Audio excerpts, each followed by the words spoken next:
Hello, I'm Richard Friedman, and I want to take a look with you at a Mishnah that I think says something interesting and surprising about the Amidah for the Rosh Hashanah Musaf. The basic structure of the Amidah is familiar. The first three brachot, the first is the Avot, which talks about God's relationship with the patriarchs and ends Magen Avraham, shield of Abraham. The second is the Gvulot, which talks about God's mastery over the natural world, and which ends Mechayeh HaMetim, God who revives the dead. And the third is the Kedushat Hashem, the sanctity of God himself, which ends Hakel HaKadosh, the holy God. The last three brachot are also pretty much the same in every Amidah. There's the Avodah, which talks about the restoration of worship to Jerusalem, and which ends Mahazir Shchinato Tzion, God who restores his presence to Zion. There's the Modim, which expresses our gratitude to God for everything, which ends Hatov Shimcha Ulecha Ne'el Hodot. To you it is fitting to give thanks. And then there's the last bracha, which is about peace, which the rabbis call Birkat Kohanim, the blessing of the priests, and which ends Hamavarech et Amo Yisrael Bashalom, God who blesses his people Israel with peace. What comes in the middle is what varies.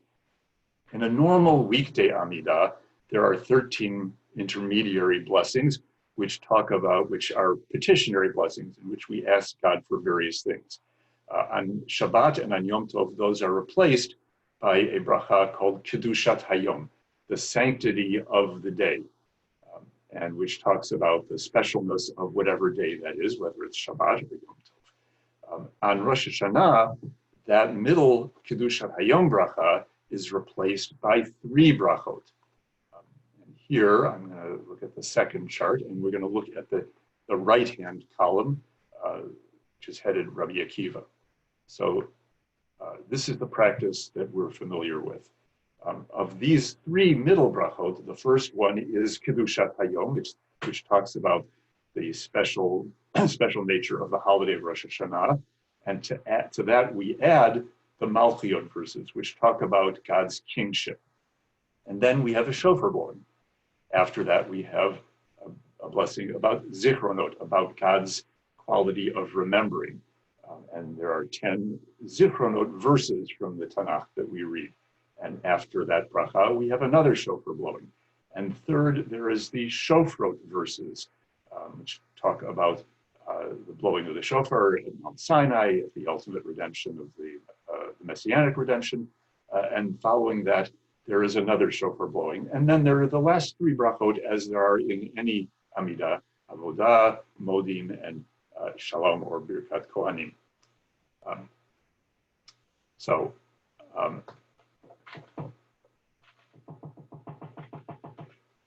That's the structure that we know well. And it seems to make sense. Three middle brachot, a set of thematic verses for each of those three brachot, Malchiot, Zichronot, Shofrot, and shofar notes after each of those brachot. So it's then a surprise to read the following in the Mishnah. The Mishnah says as follows: the order of the blessings in the Musaf Amidah for Rosh Hashanah is as follows. One says Avot, Gvulot, and Kedushat Hashem, patriarchs, the natural world, and the holiness of God himself, and includes the Malchiot verses and does not blow shofar. Kedushat Hayom, a blessing for the holiness of the day, and blows shofar. Zichronot, and blows shofar. Shofrot, and blows shofar. And then one says the blessings of Avodah, Modim, and Birkat Kohanim. This is the view of Rabbi Yochanan ben Nuri. Rabbi Akiva said to him, if he does not blow shofar in the Malchiot verses, why does he say them? Rather, says Rabbi Akiva, he says Avot, Gvulot, and Kedushat Hashem, and he includes the Malchiot verses with the Kedushat Hayom, and he blows shofar. Then he says the Zichronot verses and blows shofar, the Shofrot verses and blows shofar, and then he says Avodah, Modim, and Birkat Kohanim.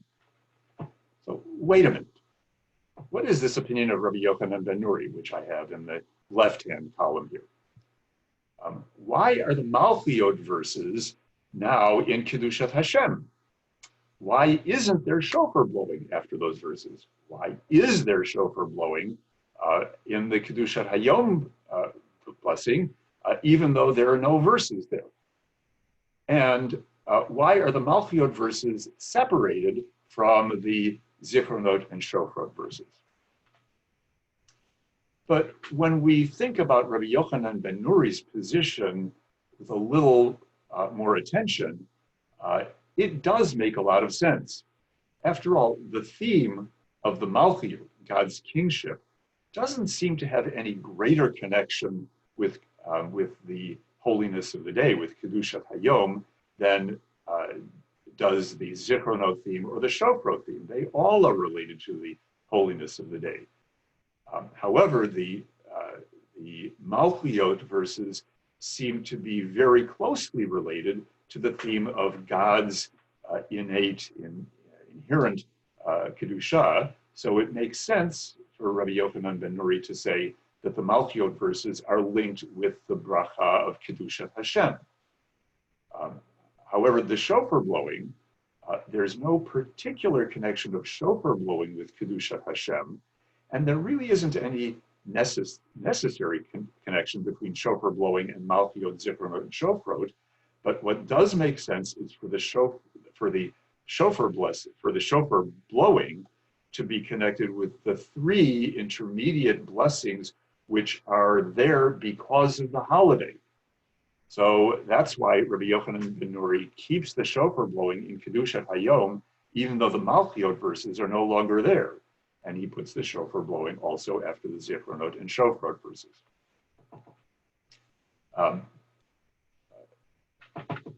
And then the Mishnah doesn't just present Rabbi Akiva's position as a differing opinion. It doesn't say, such is the opinion of Rabbi Yochanan ben Nuri, but Rabbi Akiva has the following order of the blessings. Instead, the Mishnah quotes Rabbi Akiva, and it says, if you're not blowing shofar in the Malchiot verses, why are you mentioning them at all? What does he mean, why are you mentioning them at all? Malchiot is a basic theme of Rosh Hashanah. God as king is the basic theme of Rosh Hashanah. Of course we're going to say Malchiot verses. So I think an explanation of these anomalies is in a passage in the Gemara on Rosh Hashanah. Rabbah said, God proclaimed, recite before me on Rosh Hashanah, kingship, remembrance, and shofar verses, Malchiot, Zichronot, and Shofrot verses, kingship verses to declare me king over you, remembrance verses that the remembrance of you may come before me for good, and through what? Through the shofar. But that phrase, to declare me king over you, is a weak translation. The Hebrew says, shetamlichuni alechem. Tamlich isn't just that you declare God king, but that you make him king. The blowing of the shofar isn't just a flourish after reciting verses about God being king. It's the coronation ceremony itself. What we're doing on Rosh Hashanah, what we're doing in blowing shofar, is, as it were, making God king. What does it mean to make God king? For God to be king, he must have people to rule. For God to rule, he must be accepted by people. Our blowing shofar manifests our acceptance of God as our ruler and king, and it begins a process by which God will, we hope, be accepted as king by the rest of humanity. So that's why Rabbi Akiva protests Rabbi Yochanan ben Nuri's seemingly logical practice. If you don't blow shofar after the Malchiot verses, you've missed the point of Malchiot. You haven't actually made God king. For all of the heavy theologizing in the Rosh Hashanah liturgy, for all of the God-centeredness of the prayers, at the core of the day is an act by which we, humans, elevate God, as it were, and make him king. This is the surprising and audacious opinion of Rabbi Akiva, that our active acknowledgement and coronation is necessary for God to be king in the world. So this coming Sunday, when we recite the Musaf with shofar blowing, think of that act as making God king over us and as our contribution to God's sovereignty in the world. I wish all of you and all of us a meaningful observance of Rosh Hashanah. Shana Tova Tikateu v'Tahatim.